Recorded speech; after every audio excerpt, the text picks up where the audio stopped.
এনটিভির নিয়মিত আয়োজন সংলাপ প্রতিদিনে আপনাদের প্রত্যেককে স্বাগত জানাচ্ছি। আমি মোহসেনা শাওন।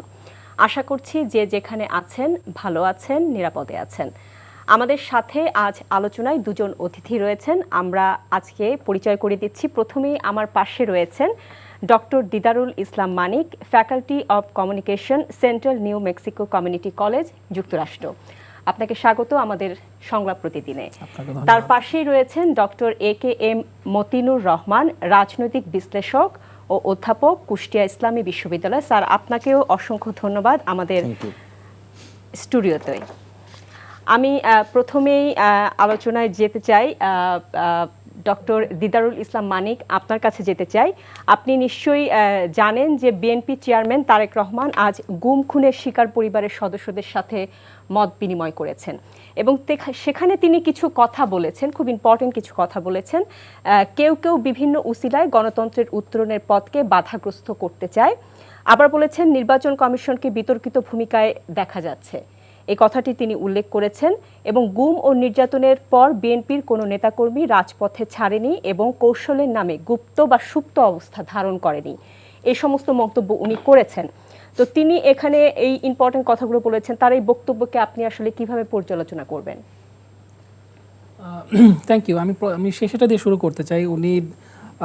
আমি তার স্পিচটা পড়েছি আসার আগে। তো যেটা বলেছেন যে গুম খুন, মানে এটা এই গুম খুনের প্রসঙ্গ বলতে গিয়ে উনি যেটা বলেছেন যে সুপ্ত বা সুপ্ত অবস্থায় ছিল না। তো হ্যাঁ, তো এটাকে উনি এটা রেটরিক যেটা ছিল, আমি যেটা বুঝতে পারছি যে সুপ্ত এবং হচ্ছে যে গুপ্ত, এই টার্মগুলো নিয়ে কিন্তু আমাদের অনেক কন্ট্রোভার্সি চলছে।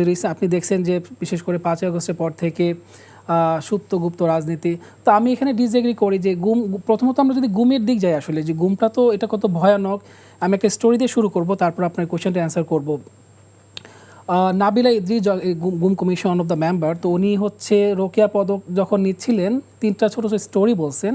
তো স্টোরিগুলো এত পাওয়ারফুল, আমি মনে হয় শোনার পরে আমার চোখ দিয়ে পানি বের হচ্ছিলো। তো গুমের ঘটনা বর্ণনা করতে গিয়ে উনি বলতেছিলেন যে উনি যাদের সাক্ষ্য নিছেন, যাদের একটা ফ্যামিলির এরকম ছিল যে উনি ঘটনা বলতেছিলেন যে যখন তাকে গুম করে রাখা হয়েছে সে সময় হচ্ছে তাকে একটা বোতলে পানি দেওয়া হতো। তো পানিটা, ওই বোতলটা কী করতেন উনি, বোতলটা হলো কোলে নিয়ে এর হাত দিয়ে এরকম করতেন আর কি, কারণ হচ্ছে তাকে নিউবর্ন বেবি ছিল, তাকে মিস করতো আর কি।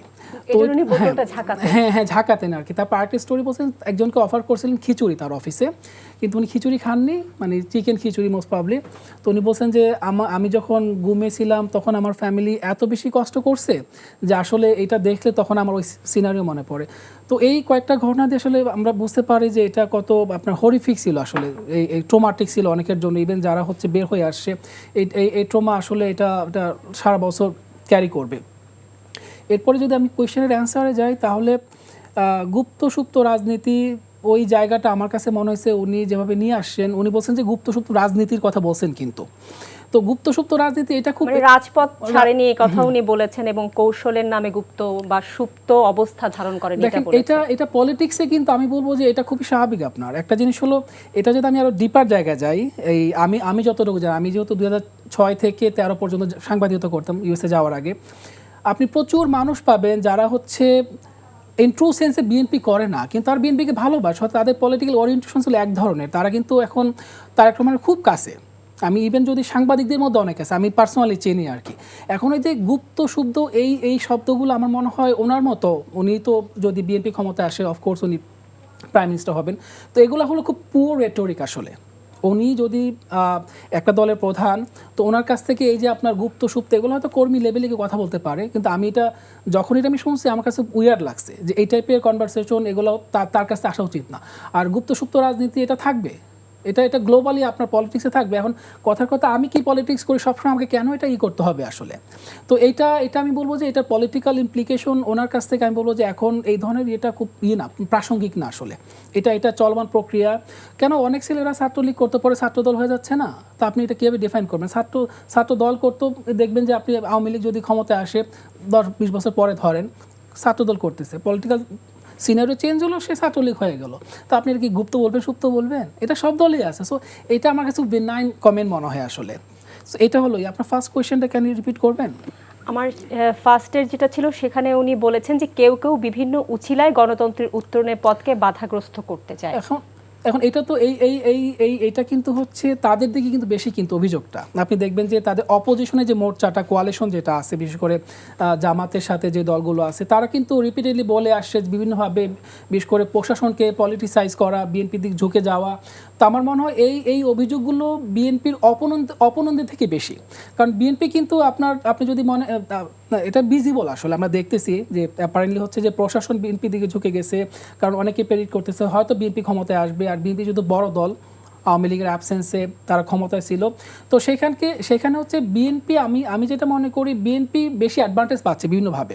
তো সেখানে আপনার তার অপোজিশন পার্টির প্রতি এই ধরনের আপনার দৃষ্টিভঙ্গি আমার কাছে মনে হয় এটাও খুব না, যদি যেহেতু এটা পলিটিক্স এবং ওনার তো ফিয়ার আছে, কারণ হচ্ছে আপনি গত 15-16 মাসে দেখবেন যে বিএনপির যে অবস্থা আসলে আমি তো 5-6 দিন হয় আসছি এবং আমি সবার সাথে কথা বলার চেষ্টা করি, সিএনজি ড্রাইভার থেকে শুরু করে যাকে দেখতেছি যে মানে তার ভাবনাটা জানার চেষ্টা করতেছি। আপনি দেখবেন যে তরুণদের বিশেষ করে 20 থেকে 30 বছর এই যে গ্রুপ এটা আপনার রিগার্ডলেস আপনার এডুকেটেড হোক আনএডুকেটেড হোক, তাদের যে সেন্টিমেন্ট আসলে তারা পলিটিক্সটাকে বাংলাদেশ একটা চেঞ্জ চায় আসলে। আপনি দেখেন জুলাই যে আকাঙ্ক্ষা একটা চেঞ্জ, যে আমরা চাই না যে সেই দুর্বৃত্ত পরায়ণতা, আমরা চাই না যে আপনার হচ্ছে রাজনীতির নামে হচ্ছে মানুষের টাকা মেরে খাওয়া, রাজনীতির নামে হচ্ছে শুধু নিজের ইয়েটাকে আপনার ম্যাক্সিমাইজ করা বেনিফিটটাকে। সো এই জায়গা থেকে উনিও কিন্তু রিড করতেছেন আমার কাছে মনে হয় যে যেটা রিয়ালিটি আপনার গ্রাউন্ড রিয়ালিটি, ফলে হচ্ছে ওনার ফিয়ার আছে, উনি জানেন, ফলে এই ধরনের জিনিসগুলো নিয়ে আসছেন আসলে। কারণ এলিগেশন যেহেতু অপোনেন্ট থেকে আসতেছে, আপনাকে তো পলিটিক্সে কাউন্টার এলিগেশন দিতে হবে আপনাকে। সো এটা একটা রিজন হতে পারে। আচ্ছা, ঠিক, আমরা বুঝতে পেরেছি। আমি doctor AKM Matinur Rahman sir আপনার কাছে আসতে চাই যে আওয়ামী লীগ যে বছর ক্ষমতায় ফিরেছিল সেই 2009 সালে গুমের ঘটনা ছিল 10টি, যদি আমরা মানে সিনারিওটা দেখি। এরপর থেকে সেটা কিন্তু বাড়তে থাকে এবং 2016 সালে সেটা সর্বোচ্চ 215টি ঘটনা ঘটেছে গুমের, সর্বোচ্চ। তো 2009 সালে ক্ষমতায় আসার পর বিচার বহির্ভূত হত্যাকাণ্ডের বিষয়ে আন্তর্জাতিক সমালোচনার মুখে কিন্তু আওয়ামী লীগ সরকারকে পড়তে হয়েছে। এই চাপ কমাতে, ভিন্ন মতকে দমাতে বিচার বহির্ভূত হত্যাকাণ্ডের পরিবর্তে ভিন্ন মতকে দমনে গুমকে বেছে নেয় তারা। তো গুম কি আসলে সাধারণ কোনো আইন শৃঙ্খলাজনিত বিষয় ছিল, নাকি সুনির্দিষ্ট লক্ষ্য উদ্দেশ্য এটি পরিচালিত হতো? ধন্যবাদ আপনাকে এবং সেই সাথে সম্মানিত সহ-আলোচক, সম্মানিত দর্শক শ্রোতা যারা অনুষ্ঠানটি দেখছেন, সবাইকে শুভেচ্ছা এবং সালাম। আমি আপনার এই প্রশ্নের উত্তরের সাথে সাথে আমি আসলে নিঃসন্দেহে আজকে যে প্রোগ্রামটা হয়েছে, প্রোগ্রামটা আমি ওয়াচ করেছি, এন্টায়ার প্রোগ্রামটা। এখানে গুম এবং খুন নিয়ে যে বিশেষ করে এই যে গুমের যারা ডিসঅ্যাপিয়ারেন্স, তাদের যে পরিবার পরিজন আজকে এখানে তাদের বক্তব্য দিয়েছে, আপনারা দেখেছেন যে খুবই দুঃখজনক। এটা আগেও হচ্ছে এবং তারেক রহমান আজকে হয়তো ফিজিক্যালি উনি ওই প্রোগ্রামে উপস্থিত ছিলেন, কিন্তু উনি স্কাইফিতে এই জাতীয় প্রোগ্রামে অনেকবার উপস্থিত হয়েছেন, লন্ডনে যখন উনি ছিলেন। এখানে আরেকটা জিনিস আপনি দেখবেন যে প্রায় 60% এই গুম খুনের যারা শিকার হয়েছে, টোটাল আপনি দেখেন 60% হচ্ছে বিএনপি। এটা একটা ডেটাতে আসছে, বেশিরভাগ বিএনপি। তো এখন যে জিনিসটি এর সাথে কিন্তু আয়নাঘরে জড়িত, আয়নাঘরে নিয়ে যাওয়া হচ্ছে। একটা জিনিস আপনি দেখেন যে যদি আপনি কোনো ব্যক্তিকে ক্রস ফায়ার দেন, তাহলে কিন্তু লাশটা আপনি পাচ্ছেন, অ্যাটলিস্ট তাকে তার পরিবার জানছে যে এটি আমার বাবার লাশ বা আমার সন্তানের লাশ। কিন্তু যখন আপনি গুম করছেন, যারা হয়তো আয়নাঘর থেকে ফেরত আসছে, তাদের একটা নির্মম এবং বিভৎস একটা চিত্র কিন্তু আমরা জেনেছি। কিন্তু যারা এখনও আসে নাই, তাদের পরিবার পায় নাই, এটা তো আরেক ধরনের। এবং আমরা তাদের জন্য, তাদের পরিবারের জন্য সমবেদনা জানাই। এবং এই আমার ধারণা যে এর মধ্যে উল্লেখযোগ্য হচ্ছে ইলিয়াস আলীর ঘটনাটা। দেখবেন যে একদিকে শেখ হাসিনার সাথে তারা পরিবার সাক্ষাৎ করছে, উনি আশ্বস্ত করছেন, কিন্তু আরেকদিকে যদি আমরা লক্ষ্য করি, ততদিন পর্যন্ত আমরা ধারণা করি ইলিয়াস আলীকে পৃথিবী থেকে বিদায় করা হচ্ছে। যেটা আমরা একটা রিপোর্ট দেখেছি যে আপনার যে জিয়া আহসান, যিনি এখন জেলে আছেন, জিয়াউল আহসান, উনি একটা মানুষকে গুম করে, তাকে হত্যা করে, তার পেট কেটে তার ভেতরে বালির বস্তা ঢুকিয়ে তাকে আপনার পানিতে বা বিভিন্ন জায়গাতে তাকে নিক্ষেপ করা হয়েছে। তো এইটা তো নিঃসন্দেহে একটা মানে লোমহর্ষক ঘটনা। কোনো সিভিলাইজ সোসাইটিতে মানে প্রতিপক্ষ রাজনৈতিক দলকে অতীতে আমরা দেখেছি যে আপনার মানে বিচ্ছিন্নভাবে খুন হয়েছে অথবা মামলা হয়েছে, কিন্তু একটা মানুষকে গুম করা হয় এবং পুরো ফ্যামিলি থেকে একটা মেয়ে আজকে সাক্ষাৎকার দিয়েছে, মানে তার বক্তব্য তুলে ধরেছে, তার বয়স যখন ছোট তার বাবাকে গুম করা হয় এবং এখন সে বয়স এখন সম্ভবত সে ইন্টারমিডিয়েট পাস করেছে, সেই কান্নাজড়িত কণ্ঠে সে বলেছে। এরকম অসংখ্য চিত্র আমাদের সাথে আছে। এই কারণে আমি মনে করি যে আজকে বিএনপির চেয়ারম্যান জনাব তারেক রহমান তাদেরকে অ্যাড্রেস করেছেন, এটি আগেও করেছেন এবং এটি নতুন করে হয়তো ফিজিক্যালি তাদের সাথে উনি এটি অ্যাটাচমেন্টে গিয়েছেন। এখানে একটা জিনিস উল্লেখ করার মতো, আপনি দেখবেন যে আমি এই 60% বললাম এই কারণেই যে যেটা মানিক সাহেব বলেছেন, বিএনপি বিগত দিনে বিশেষ করে ফ্যাসিস্ট সময়ে তারা কিন্তু নিজস্ব আইডেন্টিটি বহন করেই কিন্তু আন্দোলন করেছে এবং এই আন্দোলন করতে গিয়ে তারা গুমেরও শিকার হয়েছে, তারা কিন্তু হত্যারও শিকার হয়েছে, অসংখ্য মামলারও শিকার হয়েছে। তো সুতরাং আপনার এখানে একটা জিনিস লক্ষণীয়, সেটা হচ্ছে বিএনপির অঙ্গ সংগঠন এবং বিএনপি মনা যারা, তারা কিন্তু নিজস্ব আইডেন্টিটি দিয়েই কিন্তু তারা আন্দোলন করেছে বিগত দিনে এবং সেই আন্দোলনের নেতৃত্ব দিয়েছে জনাব তারেক রহমান। তো সেই দৃষ্টিকোণ থেকে আমার ধারণা ওনার যে বক্তব্যটা আমি উপলব্ধ করেছি, সেখানে যেটি বলা হচ্ছে, যেমন মানিক সাহেব বললেন যে আসলে এই যে গুপ্ত বা সুপ্ত যে বিষয়টি, এটা তো আমাদের সামনে 5 তারিখের পরে কিছু ঘটনা এসেছে। কারণ ছাত্রদল যখন আন্দোলন করে ঢাকা বিশ্ববিদ্যালয়ে যখন ঢোকার সময় তারা কিন্তু মানে গণপিটুনির সম্মুখীন হয়েছে এবং অনেকে মৃত্যুবরণও করেছে। কিন্তু আপনি ওই সময় দেখবেন যে অনেক ছাত্র সংগঠন যারা আপনার আইডেন্টিটি কিন্তু শো করে নাই, কিন্তু পরবর্তীতে আমরা দেখেছি তাদের একটা আইডেন্টিটি চলে আসছে। ওই কারণেই এই কথাটা উনি নিয়ে আসছেন। আরেকটি জিনিস আমি মনে করি, দেখুন এখানে একটা জিনিস মানিক সাহেব আরেকটা কথা, প্রশাসনের দিকে বিএনপি প্রশাসন ঝুঁকে গেছে। এখানে আমার একটু বিনয়ের সাথে একটি কথা, আপনি লক্ষ্য করবেন যে 5 তারিখের পরে আমাদের দেশে নির্বাচন হবে কি হবে না, এই নিয়ে কিন্তু জনগণের ভিতরে একটা বিভ্রান্তি ছিল এবং অনেকগুলো কোশ্চিন তৈরি করা বিভ্রান্তি ছিল এবং সেটা কিন্তু এখনো আছে। না, আমি আসছি সে জায়গাতে। আপনি দেখবেন যে 5 তারিখ আগ পর্যন্ত একটা প্ল্যাটফর্ম ছিল, সেটি হচ্ছে যে হাসিনাকে হটানো। চলে গেছে, যখন হাসিনা চলে গেছে গ্রুপ ধরে এবং তার যে প্লটটা রয়েছে ভোটার যারা, এদেরকে বিভিন্নভাবে কিন্তু আপনি দেখবেন যে ম্যানিপুলেট, মানে তাদের কারো না কারো দলে ফেরার চেষ্টা করা হয়েছে। এখানে আপনি তখন দেখবেন যে একজন আরেকজনের প্রতিপক্ষ হয়ে দাঁড়িয়েছে। এবং আমি কয়েকটা ঘটনা বলি আপনাকে, দেখবেন যে প্রথম দিকে বলা হয়েছে জাতীয় নির্বাচনের আগে স্থানীয় নির্বাচন হতে হবে। এটা তো নিশ্চয়ই কোনো একটা বিশেষ রাজনৈতিক দল এবং তাদের মোর্চা এটা প্রচার করেছে। যখন এটি জনগণের কাছে খুব স্বতঃস্ফূর্ত অংশগ্রহণ করতে পারে নাই বা আমলে নিতে পারে নাই, তার পরবর্তীতে আপনি আসছেন কি, সেটা হচ্ছে আপনাকে এই যে পিআর পদ্ধতির মাধ্যমে ইলেকশন দিতে হবে, সেটি আসলে দ্বিতীয় স্তরে। তৃতীয় স্তরে আপনি আসছেন কি, সেটা হচ্ছে গণভোট আগে দিতে হবে, যেটা আজকেও আপনি হয়তো প্রশ্ন করবেন। আরেকটি জিনিস এখানে উল্লেখযোগ্য, সেটি আপনি দেখবেন যে গণভোট একই দিনে হবে না আগের দিন হবে। তো সুতরাং এইরকম বিষয়গুলো নিয়ে আপনি দেখবেন যে প্রতিনিয়ত আমরা দেখি যে অতি সম্প্রতি কিছু জিনিস আছে যেটা নির্বাচন কমিশন অ্যাড্রেস করেছে, যে আপনি এই যে ভোট পোস্টাল ব্যালট পেপার, যেটা সেখানে বিএনপির মতো একটা বড় রাজনৈতিক দলের মার্কাটা নিয়ে আসছে মাঝখানে, যেটা খুবই, আমি তো মনে করি যে এটা ইনোসেন্টলি হয় নাই, এটা পরিকল্পিতভাবে হয়েছে। ইভেন ব্যালট পেপার মধ্যপ্রাচ্যের 3টে দেশে জব্দ হয়েছে। ইভেন আপনি যদি বাংলাদেশেও চিন্তা করেন, তাহলে সেখানে দেখবেন যে আপনি বাড়ি বাড়ি গিয়ে একটা মহিলা গ্রুপ তারা কি করছে, তারা ভোটার আইডি নাম্বার নিচ্ছে এবং একই সাথে বিকাশ নাম্বার নিচ্ছে। এটা আপনি সামাজিক যোগাযোগ মাধ্যমে আসছে এবং যেটা কিন্তু নির্বাচন কমিশন অ্যাড্রেস করেছে। গতকালকে বিএনপির স্থায়ী কমিটির সদস্য জনাব সালাউদ্দিন আহমেদ সহ, তার আগে নজরুল ইসলাম খান নির্বাচন পরিচালনা কমিটি, তারাও কিন্তু এটা নিয়ে মুভ করেছেন। তো সুতরাং আমার কাছে যেটা মনে হয় যে প্রশাসন বিএনপির দিকে ঝুঁকে গেছে, বিষয়টা এরকম না, বরং আমি মনে করি যে প্রশাসনের ভিতরে আমার ধারণা এটা একটা গ্রুপ আছে যারা আসলে বিএনপিকে বিভিন্নভাবে কিন্তু আপনার বলা যায় যে মানে এক ধরনের বিএনপি বিতর্কিত করার চেষ্টা, এক্স্যাক্টলি, মানে তাদেরকে বিভিন্ন কাজে ব্যস্ত রাখা।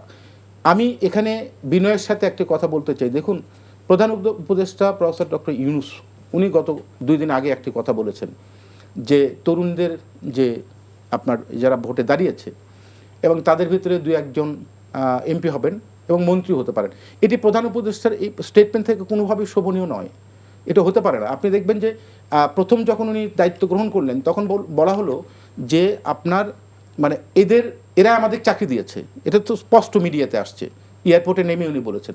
এখন কোশ্চিন হচ্ছে, আমি যদি আন্দোলনের ন্যারেটিভ, আমি আন্দোলনের প্রেক্ষাপটটা দেখি, তাহলে দেখবেন যে আমি ব্যক্তি কারণ আমি এই কথা আগেও বলেছি, আজকেও বলছি, 4 তারিখে রাষ্ট্রদ্রোহী মামলা রুজু হয়েছে আমার বিরুদ্ধে। কি কারণে? আমরা শেখ হাসিনা এগেনস্টে আন্দোলনে গেছি সরাসরি ছাত্রদেরকে নিয়ে। এই আন্দোলনের শিক্ষার্থীরা ব্লিড করেছে, কোনো সন্দেহ নেই। শ্রমিক, কৃষক, একেবারে তৃণমূল পর্যায়ের নারী পুরুষ, এমন কোনো সেক্টর ছিল না ফ্যাসিস্ট বাদে যারা আন্দোলনে শরিক হয় নাই। তো সুতরাং আপনি যদি আন্দোলনের কৃতিত্ব কোনো একটা নির্দিষ্ট গ্রুপকে দেওয়ার চেষ্টা করেন, অনেকে নেওয়ার চেষ্টাও করেছে, জি স্যার, অনেকেই কিন্তু নেওয়ার সেখানে চেষ্টা না, করছে। সেখানে এটা একটা সেন্টেন্স শেষ করি, জি, একটা জি। সেন্টেন্স। সেখানে আপনি জনাব তারেক রহমান কি বলেছেন, এটা আসলে মাস্টার মাইন্ড হচ্ছে যারা শহীদ হয়েছেন এবং যারা এই দেশের মানুষ তারা।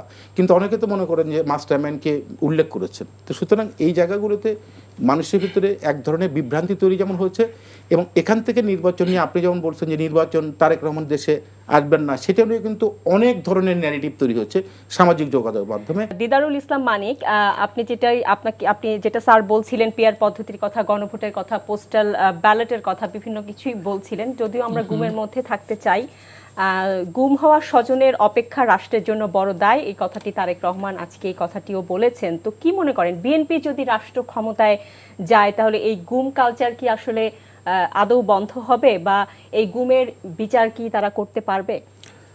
আচ্ছা, এটা রেসপন্স করে আমি পরে কোয়েশ্চন রেসপন্স করবো। তো এটা আমি আসার আগে হচ্ছে একটা নিউজ দেখতেছিলাম একটা অনলাইনে। তো সেখানে হলো বিএনপির একজন নেতা, একটা মানে লোকাল নেতা, উনি হচ্ছে যে থ্রেট দিচ্ছেন যে যদি বিএনপিকে ভোট না দেওয়া হয় তাহলে 17 বছরে কি হয়েছে তার চেয়ে বেশি কিছু হবে, মানে এর চেয়ে হলো আরও বেশি সিরিয়াস কনসিকুয়েন্সেস হবে। তো এই ধরনের কিন্তু বিভিন্ন ধরনের এই ইনসিডেন্টগুলো কিন্তু সারা দেশে ঘটতেছে বিএনপি নেতাকর্মীর কাছ থেকে, যে বিএনপিকে ভোট দিতে হবে, নয়তো এটার কনসিকুয়েন্স কিন্তু অনেক আপনার সিরিয়াস কনসিকুয়েন্স হবে। তো এই জন্য হচ্ছে এখানে একটা ফিয়ার আছে সাধারণ মানুষের মধ্যে। বিশেষ করে আপনি যদি যারা জুলাইয়ের আন্দোলন নেতৃত্ব দিয়েছেন, আমি ওনার সাথে এগ্রি করি যে এখানে জুলাই আন্দোলন কোনো দলের না, জুলাই আন্দোলন হচ্ছে সারা বাংলাদেশের ফ্যাসিজম বিরোধী মানে মানুষের, এটা স্টুডেন্ট থেকে শুরু করে তরুণ যুবক সবার এটা। তো এই ক্ষেত্রে বিএনপি যে কালচার, আপনি যদি গত 16 মাস দেখেন আপনার, তারা যে সিনারিগুলো তৈরি করছে এবং ছাত্রদেরকে যেভাবে, বিশেষ করে জুলাই আন্দোলনে সম্পৃক্ত ছাত্রদেরকে যেভাবে ক্রিমিনালাইজ করছে বিভিন্নভাবে, তাদের নেতারা বিভিন্ন আমরা দেখছি যে তাদেরকে থুতু দিয়ে ভাষায় দিবে, তারপরে হচ্ছে তাদেরকে আপনার প্রস্তাব করে ভাষায় দিবে, এটা আমরা দেখছি মিডিয়াতে বলছেন এবং প্রকাশ্যেই। তো এই জন্য এই জায়গাটা শঙ্কার জায়গা কিন্তু আছে। কিন্তু বিএনপি যদি ওই কালচারে ফিরে যায়, আমি যদি আপনার কোয়েশ্চেন ফিরে আসি, বিএনপি যদি ওই কালচারের কাছাকাছিও যায় এরপরে, তাহলে আওয়ামী লীগের যে অবস্থা হয়েছে তার চেয়ে আরও বেশি কয়েক গুণ খারাপ অবস্থা হবে বিএনপির। এই জন্য হচ্ছে আমি বলবো তারেক রহমান সহ, যেহেতু আমরা অলরেডি এটা মিডিয়াতে অনেক রিপোর্ট আসছে যে ওনার আশেপাশে যারা আছেন সেই পুরনো কালচারের মতো শুরু হয়েছে। আপনার ধরেন সারাক্ষণ তাকে কি করা বিভিন্নভাবে, হ্যাঁ হ্যাঁ এটা ভালো করতেছেন, মানে একটা জিহুজুর টাইপ গ্রুপ যেটা, এটা কিন্তু অলরেডি তার আশেপাশে আছে। তো এখানে ওনাকে খুব কশাসলি আগে বাড়তে হবে এবং তার পার্টিকে চালাইতে হবে যে এই কালচারটাকে ফিরে আসবে কি না।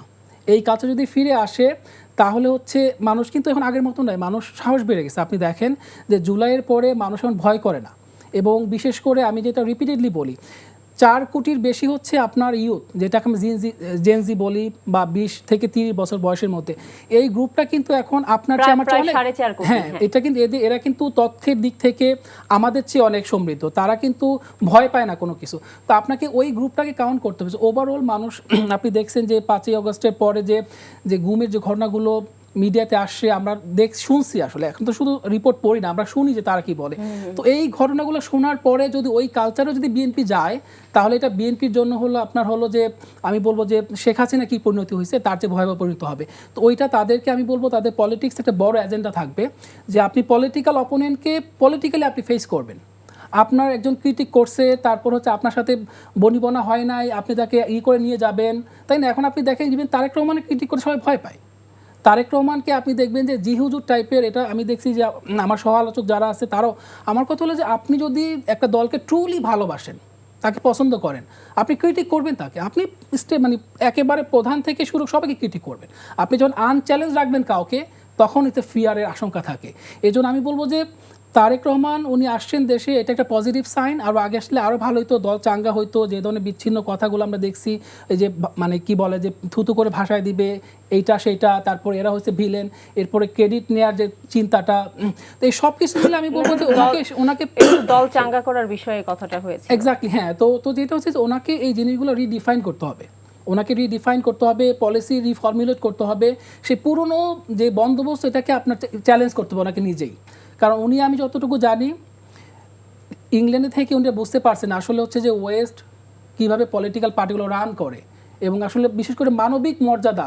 আপনি যদি অপোনেন্ট পলিটিক্যাল পার্টি, হাসিনার সমস্যাটা কী ছিল, যেমন আমি যখন এই স্টোরিটা আমি এর আগে কয়েকবার বলছি, আমি যখন এয়ারপোর্ট থেকে আসতেছিলাম হোটেল, যেদিন আসছি আমি, আমাকে যে রিসিভ করছে হোটেল থেকে, ও বলতেছিল দেখেন এই যে সুন্দর যে ফ্লাইওভার, হাসিনা অনেক করছে আপনার, এটা স্ট্রাকচারাল ডেভেলপমেন্ট, প্রচুর স্ট্রাকচারাল ডেভেলপমেন্ট হয়েছে, বাট আমি শান্তিতে ছিলাম না। আপনি খেয়াল করেন, তো বিএনপি যদি এরকম করে, প্রচুর আপনার বিল্ডিং তৈরি করে, রাস্তাঘাট তৈরি করে, কিন্তু আপনার বাসায় ঘুমাইতে পারতেছেন না, আপনি হচ্ছে ধরেন আপনার লাইফ নিয়ে শঙ্কা, তাহলে এই স্ট্রাকচারাল ডেভেলপমেন্ট আপনি কী করবেন? আপনি তো ব্রিজ নিয়ে ঘুমাবেন না, তাই না? আপনি শান্তিতে ঘুমাবেন। তো এই জিনিসগুলো বিএনপিকে শক্ত হয়ে দমাইতে হবে, বিশেষ করে যে আপনার যে লোকালি যে ইয়েগুলো আমরা দেখি ছোট ছোট পর্যায়ে, আপনার জেলা পর্যায়ে, থানা পর্যায়ে, এই আপনাকে একটা ইউনিফাইড ভয়েস থাকতে হবে এবং চেইন অফ কমান্ড। শেখ হাসিনাকে আমরা অনেক সমালোচনা করি, কিন্তু আপনি আওয়ামী লীগের একটা দেখবেন যে চেইন অফ কমান্ড আপনার, হাসিনা কমান্ড করছে, every single activist the follow that command. তো তারেক রহমানকে সেই ধরনের আপনার অ্যাটিটিউড থাকতে হবে যে কমান্ড ফলো করবে না, দল থেকে শুধু যে নামকাও আসতে আপনার বহিষ্কার না। আমি দেখছি যে আপনি দেখবেন অনেক তাদের সহযোগী সংগঠনের নেতাদের একটা অকারেন্স করছে, প্রেসিডেন্ট সেক্রেটারি বহিষ্কার করছে, 2 দিন পরে আবার দলে চলে আসছে। It doesn't make any sense. তো এই জায়গাগুলো আপনাকে খুব একেবারে স্ট্রংলি আপনাকে কী করতে হবে। আদার দেন আমি যেটা বলবো যে বাংলাদেশের যে 5ই আগস্ট পরবর্তী যে পলিটিক্যাল যে সিনারিও, এটা আপনাকে রিড করতে হবে। আমি বিশ্বাস করি তারেক রহমান দেশে এটা আপনি সেন্স করতে পারতেছেন। এই জন্য কিন্তু অনেক কথায় আপনি দেখবেন যে he is getting the sense of আপনার যে potential outcome of the election. কারণ হচ্ছে যে বিএনপি পন্থী যে স্কলার যারা আছেন, রিসার্চ করতেছেন, তারা কিন্তু দেখাইছেন যে তারেক রহমানের মধ্যে অনেক পরিবর্তন। এক্স্যাক্টলি, আমি এগ্রি করি এবং এই চেঞ্জটা হচ্ছে অবশ্যম্ভাবী। এই চেঞ্জ, এই জেস্টার যদি দেখাইতে না পারেন উনি, ওনাকে অ্যাকসেপ্ট করবেন না। এবং তরুণদের আপনি যদি ধরেন 2001 থেকে 8 পর্যন্ত যদি ওই জিনিসগুলো যদি নিয়ে আসেন এবং তরুণদের সামনে যে রিপ্রেজেন্ট করেন, তাহলে কিন্তু তারেক রহমানকে একভাবে রিড করবে এবং নতুন তারেক রহমান আবির্ভাব হতে হবে যদি তরুণদের কাছে অ্যাকসেপ্টেন্স পেতে চান। এই জন্য আমি বলবো যে এই জিনিসগুলো হচ্ছে বিএনপিকে ভালোভাবে অ্যানালাইসিস করতে হবে। তারপরে ফ্যাসিজমের ব্যাপারে হইতেছে জিরো টলারেন্স আপনার। ফ্যাসিস আপনার হইতেছে এন্টারপ্রাইজ, যেগুলো অলরেডি পালায় চলে গেছে, গান কেস, যে তাদের ফিরে আসার ব্যাপারে হচ্ছে জিরো টলারেন্স। এই ক্ষেত্রে আমি বলবো যে হ্যাঁ, ওনার অনেক দেশে, আমি যেটা বলছি যে খুব পজিটিভ, যে সবাইকে নিয়ে কাজ করা। আপনি দেশ গঠনের জন্য হচ্ছে যে আপনি যদি ক্ষমতায় যান, অপরচুনিটি যারা থাকবে, let's take them or bring them with you, okay, work together. Other than যেটা হবে আপনার, আপনি যদি মনে করেন যে ব্লেম গেম, যেটা বাংলাদেশের পলিটিক্সের সবচেয়ে বড় সমস্যা, ঠিক আসলে আমরা এটা আমরা দেখতে চাই না। ভবিষ্যতে যে দলই ক্ষমতায় আসুক, আমরা এই ব্লেম গেমটা আসলে দেখতে চাই না। আমরা মতিউর রহমান স্যারের কাছে যেতে চাই। স্যার, আমরা একটু গুমের থেকে বের হয়ে আসি। জামাত ইসলামী রাষ্ট্র ক্ষমতায় গেলে শরিয়া আইন বাস্তবায়ন করবে না, দলটির আমির এই কথা বলেছেন, এবং এই কথা বলার ঠিক 2 দিনের মাথায় আসলে 11 দলীয় যে ঐক্য ছিল সেটি আসলে ভেঙে গেছে। শেষ পর্যন্ত ইসলামী আন্দোলন জোট রাখার তাদের সাথে চেষ্টা করে যাচ্ছে এখনো পর্যন্ত জামাত ইসলাম। সমঝোতা না হওয়া পর্যন্ত জোট ছেড়ে ভোটে একা চলার নীতিতেই আছে এখনো পর্যন্ত ইসলামী আন্দোলন। তো ইসলামী আন্দোলন বেরিয়ে যাওয়াতে কি আসলে 11 দল, যেটা এখন 10 দলে পরিণত হয়েছে, জামাতের উপর কি আসলে কোনো প্রভাব পড়বে? নিঃসন্দেহে প্রভাব পড়বে, নিঃসন্দেহে। কারণ একটা ছিল, সেখান থেকে বের হয়ে যাওয়া, প্রভাব তো অবশ্যই পড়বে। এখন সেই প্রভাবটা পজিটিভলি পড়বে না নেগেটিভলি পড়বে, সেটা তো আলোচনার বিষয়। আমি এটির আলোচনার আগে আমি মানিক সাহেবের কয়েকটা কথার একটু উত্তর দেওয়া প্রাসঙ্গিক মনে করছি। আমাদের হাতে সময় খুবই কম, আমি খুব সংক্ষেপে 5 তারিখের পরে মরহুমা বেগম খালেদা জিয়া, কিছুদিন আগে যিনি আমাদেরকে ছেড়ে চলে গেছেন, আল্লাহ তাকে জান্নাতবাসী করুন, ওনার একটা স্পিচ আমরা নিশ্চয়ই দেখেছি, এবং ওই দিন তারেক রহমানেরও একটা স্পিচ দেখেছি।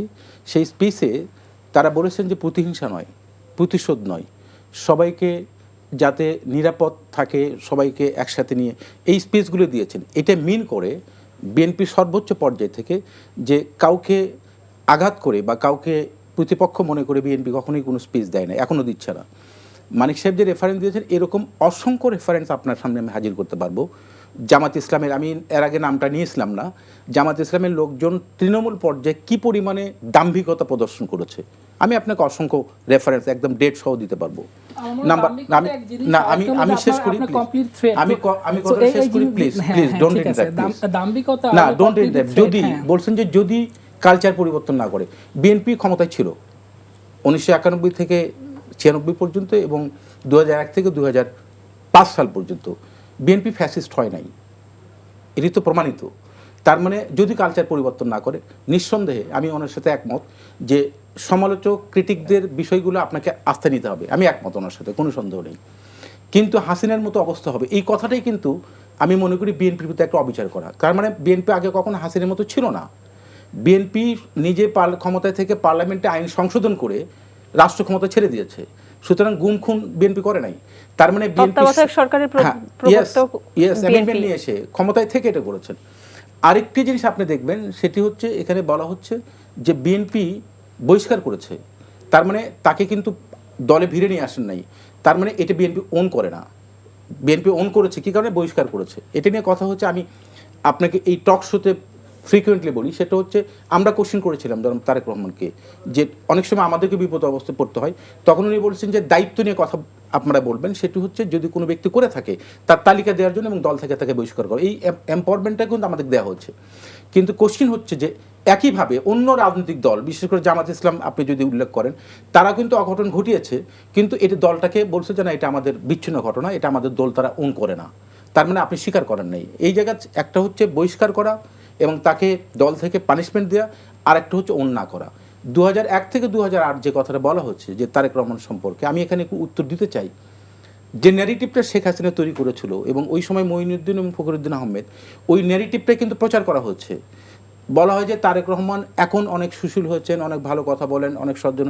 তারেক রহমান শুরু থেকে এটা ছিলেন, কিন্তু তখন একটা ন্যারেটিভ তৈরি করা হচ্ছে যে তারেক রহমান সম্পর্কে, যেটি মিডিয়াতে এক ধরনের গোয়েবলসের থিওরি দিয়ে এটা প্রমাণ করা হচ্ছে। ওই সময়টা তো একটা শরিক দরদ ছিল, রাইট? সুতরাং আমার মনে হয় যে আমি ওনাকে ব্যাখ্যা দিতে পেরেছি। আপনি যেটা বলছেন যে ইসলামী আন্দোলন যে একটা ছিল, দেখুন এরা কিন্তু ইসলামিক আন্দোলনের চরমনায় যারা আর কি, হ্যাঁ, তারা ওয়ান বক্স একটা ভোটার এই এই ফিলসফি নিয়ে তারা কিন্তু সোহরাওয়ার্দীতে একটা প্রোগ্রাম করেছিল, এরাই ছিল মূল উদ্যোক্তা। এবং তার সাথে প্রথমে 5টা, পরবর্তীতে 8টা যুক্ত হয়েছে। এখন তারা এখান থেকে বের হয়েছে, তাদের যে কথাগুলো তারা গতকাল প্রেস কনফারেন্স বলেছে, যে ইস্যুগুলো তারা মনে হচ্ছে যে এই যে ইসলামিক শাসন বা ইসলামিক যে ইডিওলজি, তারা বলেছে যে এটি জামাত ইসলাম এখন মানতে রাজি না। সুতরাং জামাত ইসলাম যেটা চায় সেটা হচ্ছে একটা সার্বজনীনতা, যেটা হিন্দুকেও এখানে আপনি দুজন হিন্দুকে প্রার্থী করা হয়েছে। ফলে তারা এখান থেকে বের হয়ে গিয়েছে। তারা সিট চেয়েছিল, সিট ভাগাভাগির একটা বিষয়, যেটা তারা বলছে যে এটা মূল উদ্দেশ্য না।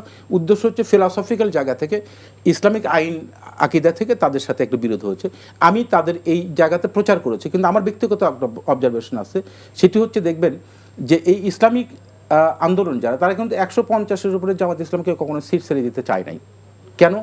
তার মানে 151টি সিট পেলে কিন্তু সরকার গঠন করা যায়, যার ফলে তারা 150-এ গিয়ে সিল করেছে যে এর বেশি জামাত ইসলামকে ছাড় দেওয়া যাবে না। বরং তারা বিপরীত 100-এর উপরে সিট চেয়েছিল। সেখানে আপনি যুক্ত হলো 8টা ইসলামিক দল, যুক্ত হলো এনসিপি, এলডিপি, আরেকটা আপনারই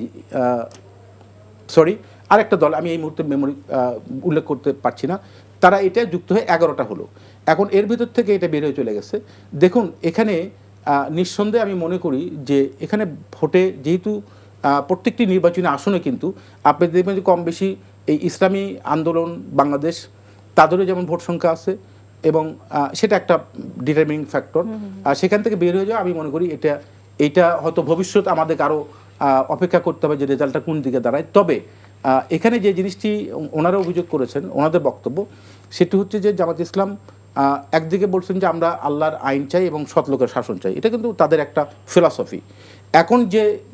এখন যে পদ্ধতি নিয়ে তারা আগাচ্ছে, আমি মনে করি যে সেটি হচ্ছে যে অ্যাটলিস্ট ক্ষমতায় যাওয়াটা এখানে প্রধান টার্গেট।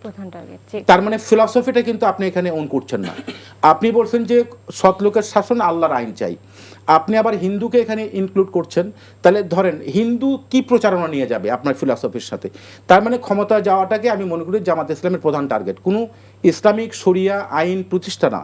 কারণ বাংলাদেশে কিন্তু ইসলামী নাম দিয়ে যে দলগুলো আছে, তাদের সাথে কিন্তু ইসলামপন্থী যারা সরাসরি এই আকিদার সাথে যুক্ত, তাদের একটা ভোট ব্যাংক আছে, কোনো সন্দেহ নেই।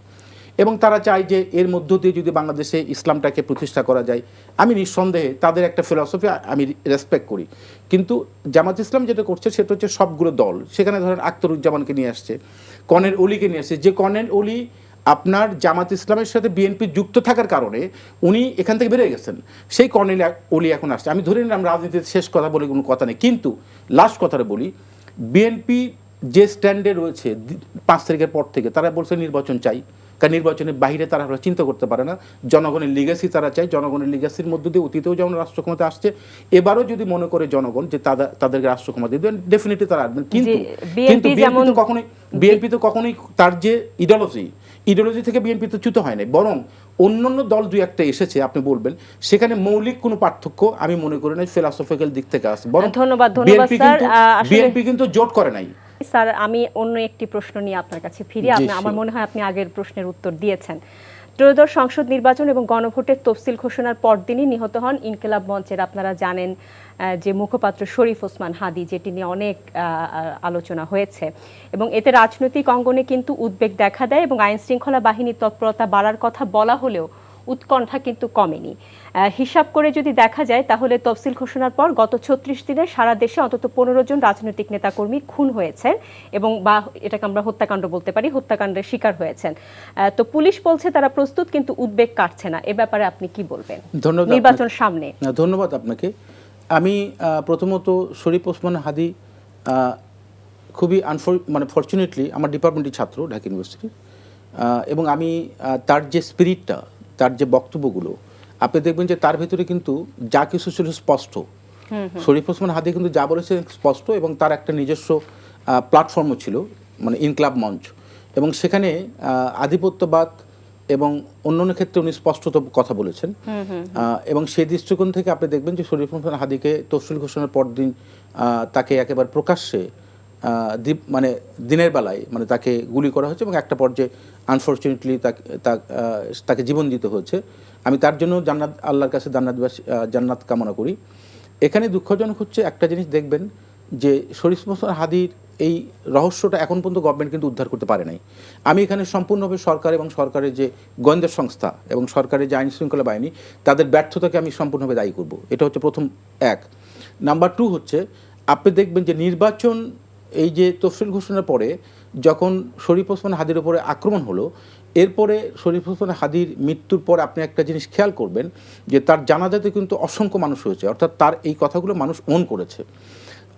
এবং এখানে একটা জিনিস লক্ষণীয় যে এই জানাজার পর একটা গ্রুপ কিন্তু পার্লামেন্টের দিকে ধাবিত হয়েছে, এটা আপনারা নিশ্চয়ই জানেন, পার্লামেন্টের দিকে। তার মানে ওখানে কিন্তু আরেকটি জিনিস ছিল ওই সময়ের কনসেপ্টটা, একটা বিপ্লবী সরকার গঠন করা, অর্থাৎ শরীফ ওসমান হাদীর এই মৃত্যুকেও কিন্তু একটা অংশ ক্যাপিটালাইজ করার চেষ্টা করেছে বলে আমি ব্যক্তিগতভাবে মনে করি। সুতরাং প্রথমত সরকারের ব্যর্থ যে এইটা এখন পর্যন্ত কোনো উদ্ধার করতে পারেনি, খুবই রহস্যজনক এবং কোনো উদ্বেগজনক। এবং তফসিল ঘোষণার পরে যে ঘটনাগুলো ঘটেছে, মৃত্যুর ঘটনা, যে কোনো মৃত্যু মানে পৃথিবীতে আমার না থাকা, তো সুতরাং এটা কারোর জন্যই প্রত্যাশিত নয়। কিন্তু তারপরেও আমি মনে করি যে সেটা স্বাভাবিকভাবে মৃত্যু হতে পারে একটা মানুষের, কিন্তু অস্বাভাবিকভাবে কোনো মানুষের মৃত্যু আমরা কামনা করি না। আরেকটি জিনিস আপনি যেটা বলেছেন সেটা হচ্ছে যে এই যে তফসিলের পর দেখুন, সরকারকে আমি এখানে বলবো যে সরকার তো আসলে একটা শক্তিশালী সরকার হওয়া উচিত ছিল, কারণ সকল রাজনৈতিক দলের একটা সমর্থন ছিল। কিন্তু দুঃখজনক হচ্ছে দৃশ্যপটে আমরা সরকারকে শক্তিশালী দেখি নাই। কারণ সে কারণে আমি মনে করি যে এই সরকার যে 15 মাস বা 16 মাস সময় অতিবাহিত করেছে, অ্যাকচুয়ালি এত সময় এই সরকারকে দেওয়া উচিত হয় নাই। এটা যদি 6 মাস হতো, অথবা বলা হচ্ছে যে আপনার এই যে জুলাই সনদ বা অন্যান্য ইস্যু, শেখ হাসিনার বিচার, এগুলো তো উনি ডিক্লারেশন দিয়ে করেছেন, আমি ওই কারণে গভর্নমেন্টকে ধন্যবাদ জানাই। কিন্তু গভর্নমেন্ট যে সম্পূর্ণভাবে এই বিষয়গুলো নিয়ন্ত্রণ করতে ব্যর্থ, এটি কোনো সন্দেহ নেই। আমি মনে করি যে এখানে দেখুন, উদ্দেশ্য আমার ক্ষমতায় যাওয়া হোক, কিন্তু সেটার জন্য জনগণের ম্যান্ডেট নিয়ে একটা প্রপার পদ্ধতির মধ্য দিয়ে যে কারণে সংগ্রাম হয়েছে দীর্ঘদিন, অর্থাৎ আমরা যাতে যেন তেন উপায়ে যেন রাষ্ট্র ক্ষমতায় যাওয়ার চেষ্টা না করি, সেটা সকল দলের ক্ষেত্রে আমার বক্তব্য। কিন্তু এটাকে যদি আমি ক্যাপিটালাইজ করে যদি মনে করি যে আমি এই প্রক্রিয়ার মাধ্যমে ক্ষমতায় যেতে চাই, তাহলে সেটা কিন্তু এই 17 বছরে যারা শহীদ হয়েছে তাদের আত্মার প্রতি আপনি অবিচার করবেন, এবং যারা দীর্ঘ 17 বছর গুম হয়েছে, যারা এখনো দৃশ্যপটে আসে নাই, তাদের প্রতি অন্যায় করা হবে। এবং গণতন্ত্রের জন্য গণতন্ত্রের মাতা বেগম খালেদা জিয়া তার এন্টার লাইফটা স্যাক্রিফাইস করেছেন, সুতরাং তার প্রতি অবিচার করা হবে। আমি মনে করি সেই দৃষ্টিকোণ থেকে এখানে আপনি রাজনৈতিক প্রতিদ্বন্দ্বী থাকতে পারে, প্রতিপক্ষ মনে করার কোনো কারণ নেই, এবং আপনি এমন কোনো ন্যারেটিভ তৈরি করবেন যে জনগণকে বিভ্রান্ত করে। আমি মনে করি যেটা মানিক সাহেব একটা কথা বলেছিলেন যে শিক্ষিত লোক এই যে বিভিন্ন জরিপের, আমি জরিপ নিয়ে আমার অসংখ্য কোশ্চেন আছে। সুতরাং আমি একজন শিক্ষক, জরিপের দিকে আমরা নাই যাই, আজকে আমাদের সময় খুবই কম। একটা টাস্ক দিচ্ছি, অসংখ্য কোশ্চেন আছে। এই জরিপের ফান্ডিংটা কে করছে, অর্থায়নটা কিভাবে আসছে, কারা করছে, হঠাৎ করে এই সংগঠনটা কবে জন্ম নিল। সুতরাং এই বিষয়গুলো না অসংখ্য আমার কোশ্চেন আছে। আমি মনে করি যে জরিপের সবচেয়ে বড় জরিপ হবে হচ্ছে 12 তারিখে যে নির্বাচন, এই নির্বাচন যদি ফ্রি ফেয়ার হয়, ওই জরিপটাই হবে আমাদের কাছে। আমরা নিশ্চয়ই আশা করি ফ্রি অ্যান্ড ফেয়ার হবে নির্বাচন। আমি জনাব মানিক আপনার কাছে আসতে চাই শেষ প্রশ্ন নিয়ে। 643 লাশ গত এক বছরে আসলে পাওয়া গেছে। তো দেশের আইন শৃঙ্খলা বাহিনী কি আসলে তৎপর? আপনার কাছে কি মনে হয়? আর স্যার যেটি একটু আগে বললেন যে গোয়েন্দা সংস্থার সদস্যরা আসলে তৎপর না আসলে এই ব্যাপারটা, যদিও আপনি দেশে থাকেন না, আপনি দেশের বাইরে থাকেন, তারপরেও আপনার কাছে, আপনি যেহেতু জার্নালিজমের সাথে জড়িত, তো আমি এই জন্য আপনার কাছে প্রশ্নটা করলাম, এবং দেশের রাজনীতি নিয়েও আপনি চিন্তা করেন। Thank you. তো স্যার যেটা বলছেন আমি ওনার সাথে এগ্রি আসলে, যে উনি শুরুতেই এই কোয়েশ্চেন, এটা খুব রিলেটেড কোয়েশ্চেন ছিল যে আপনার গুম খুন বা হত্যাকাণ্ড, এটা আসলে অপ্রত্যাশিত, আমরা কেউ কামনা করি না। কিন্তু আপনি যদি বাংলাদেশের মানে ওভারঅল সিচুয়েশন আপনি যদি করেন, কনসিডার করেন, এটাকে আমি জাস্টিফাই করতেছি না, বাট আপনি দেখবেন গত 20 বছর শেখ হাসিনার সময় থেকে শুরু করে 8 থেকে অ্যাভারেজ কিন্তু বাংলাদেশে, এটা প্রথম আলোর একটা রিপোর্ট, আমি একটা পোস্টও দিয়েছিলাম যে অ্যাভারেজ আপনার 10-11 জন করে মাসে হত্যাকাণ্ড, এটা কমন একটা ট্রেন্ড ছিল, এবং এই সরকারের সময় কিন্তু সেটা কিন্তু কন্টিনিউ হয়েছে। তো আমরা দেখতে পাচ্ছি যে আসলে এই গত 16-17 মাসে কিন্তু আইন শৃঙ্খলার আসলে সিগনিফিকেন্ট কোনো আপনার উন্নতি হয় না, বরঞ্চ আমি স্যারের সাথে আমি এগ্রি করবো এই ক্ষেত্রে যে এটা আসলে টু সাম এক্সটেন্ট এটা আপনার ডিটেরিয়েট করছে। তো এই জায়গাটা আমি বলবো যে আরও আগে শক্ত হওয়া উচিত ছিল, আরও কঠিনভাবে এই বিশেষ করে আইন প্রশাসনকে আপনার নিয়ন্ত্রণ করা। কারণ হচ্ছে বাংলাদেশে আপনার কয়েকটা জায়গাতে হচ্ছে আপনাকে খুব স্ট্রিক্ট থাকতে হবে। একটা হচ্ছে যে আপনার ল অ্যান্ড জাস্টিস, এবং এইটাকে ফোকাস করা এবং এটার প্রতি মানুষের ট্রাস্ট থাকা। কেন হচ্ছে আপনার এই পুলিশ ভয় পাচ্ছে আসলে কাজ করতে, যেটা হচ্ছে সবচেয়ে বড় একটা রিজন। যেমন আমার একটা ফ্রেন্ড, ও মানে আওয়ামী লীগের খুব কট্টর আপনার হলো সমর্থক, তো আমাকে বলতেছিল যে 3টা রিজনে হচ্ছে আওয়ামী লীগ ফল করছে। এর মধ্যে একটা বড় রিজন ছিল যে তারা হচ্ছে মানুষের ট্রাস্ট উঠায় দিছে, যে আপনার হলো যে স্টেটে, রাষ্ট্রের যে প্রতিষ্ঠানগুলো থাকে, একটা হচ্ছে যেমন বিচার বিভাগ, তারপর হচ্ছে আপনার যেমন প্রশাসনের পরে পুলিশ বাহিনী, আইন শৃঙ্খলা। তো এই জায়গাগুলোতে যদি আপনি ট্রাস্ট বিল্ড করতে না পারেন, তাহলে কিন্তু সিচুয়েশন আপনার হবে না। এই জন্য আমার যেটা আর্গুমেন্ট সেটা হচ্ছে এই গভর্নমেন্ট হয়তো ধরেন আর 1 মাস আছে বা সামথিং, তো এরপরে যে সরকার আসবে তাদেরকে আসলে এটাকে করা, যে তাদের তো এই মানে যতটুকু সময় আছে সেটা ফোকাস করা, প্লাস হচ্ছে নির্বাচনের আগে, অবশ্যই নির্বাচনের আগে হচ্ছে আইন শৃঙ্খলা বাহিনীকে আপনার তৎপর হওয়া। এবং আমি জানি না এটা কেন তারা এত আপনার যেমন ধরেন কয়দিন পর দেখি এই যে রিসেন্ট ট্রেন্ড যেটা হয়েছে, আপনার 7 কলেজের স্টুডেন্টরা রাস্তা অবরোধ করতেছে, বিভিন্ন দাবিতে অবরোধ করতেছে। এটা হচ্ছে আমি আমার পার্সোনাল যে অপিনিয়ন, এটা আসলে আইন করে বন্ধ করা উচিত। আপনার জনদুর্ভোগ, এমনিতে সারা ঢাকাতে ট্রাফিকের জন্য হাঁটতে পারেন, এত ট্রাফিক, আপনার 1 ঘন্টার পর লাগছে 3 ঘন্টা, আধা ঘন্টা, মানে আপনার ওয়ার্কিং আওয়ার চলে গেছে পথে। তো আপনি যেখানে সেখানে বসে যাবেন, তো ল এনফোর্সের কাজটা কি আসলে? এবং দেখবেন সাধারণ মানুষ কিন্তু বিরক্ত হয়ে গেছে। এটা হচ্ছে ধরেন শুরুর দিকে যে মানুষের উচ্ছ্বাস ছিল যে এই ইউনিট সরকার হচ্ছে অনেক কিছু আপনার সমাধান করবেন, কিন্তু আমরা দেখতে পেয়েছি এবং পাচ্ছি এখনও যে আসলে ট্রু সেন্সে হচ্ছে অনেক কিছুই আমরা দেখি নাই। তো এই জন্য আমি বলবো যে ইলেকশনের আগে, মানে যেহেতু ইলেকশনের এখন 1 মাস, আমি বললাম 1 মাস না, 3 সপ্তাহ, এই সময়টা যদি আপনার অ্যাক্টিভ না হয়, তাহলে আসলে মানুষ ভোট কেন্দ্রে যাবে না। মানুষের মধ্যে ফিয়ারটা, যেটা আমরা কথা বলতেছি, মানুষের ফিয়ার কিন্তু এখনও আছে যে আসলে ইলেকশনটা হবে কি হবে না, বা এটা এখানে কেউ মানুষকে টেরিফাই করবে কি না, মানুষকে হয় না ইলেকশনের আগে আপনার সন্ত্রাস, ভয় দেখানো, এটা বিভিন্নভাবে হচ্ছে। তো এই মানুষই ভোট কেন্দ্রে যেতে পারবে কি না, আসলে ওই সিকিউরিটিগুলো নিশ্চিত করা। তারপর হচ্ছে আমার যেটা ফাইনাল আমি বলবো যে টেকওয়ে থাকবে, সেটা হচ্ছে যে এরপরে আপনার ধরেন নির্বাচিত সরকার আসলে ফার্স্ট কাজ থাকবে যে যেই ইনস্টিটিউশন থেকে মানুষের ট্রাস্ট জিরোতে চলে গেছে। লিটারালি মানুষ কিন্তু ট্রাস্ট করে না কোনো প্রতিষ্ঠানকে এখন, যে জানে যে আমি বিচারালয়ে গেলে বিচার পাবো না, তারপরে পুলিশের কাছে গেলে আমাকে হেল্প করবে না। তো এই ট্রাস্টগুলো রিবিল্ড করা, এটা রিবিল্ড করা, এটা থাকবে সবচেয়ে বড় আপনার এজেন্ডা। জি, সবচেয়ে বড় এজেন্ডা। আমরা স্যার আপনাকে অসংখ্য ধন্যবাদ, জনাব মানিক আপনাকে অসংখ্য ধন্যবাদ আমাদের স্টুডিওতে এসে আমাদেরকে সময় দেওয়ার জন্য। দর্শক, এই ছিল আমাদের আজকের সংলাপ প্রতিদিনের আয়োজন। আজ এখানেই শেষ করছি। আমাদের এই অনুষ্ঠানটি পুনরায় দেখতে ভিজিট করুন www.ntvbt.com। ধন্যবাদ সবাইকে।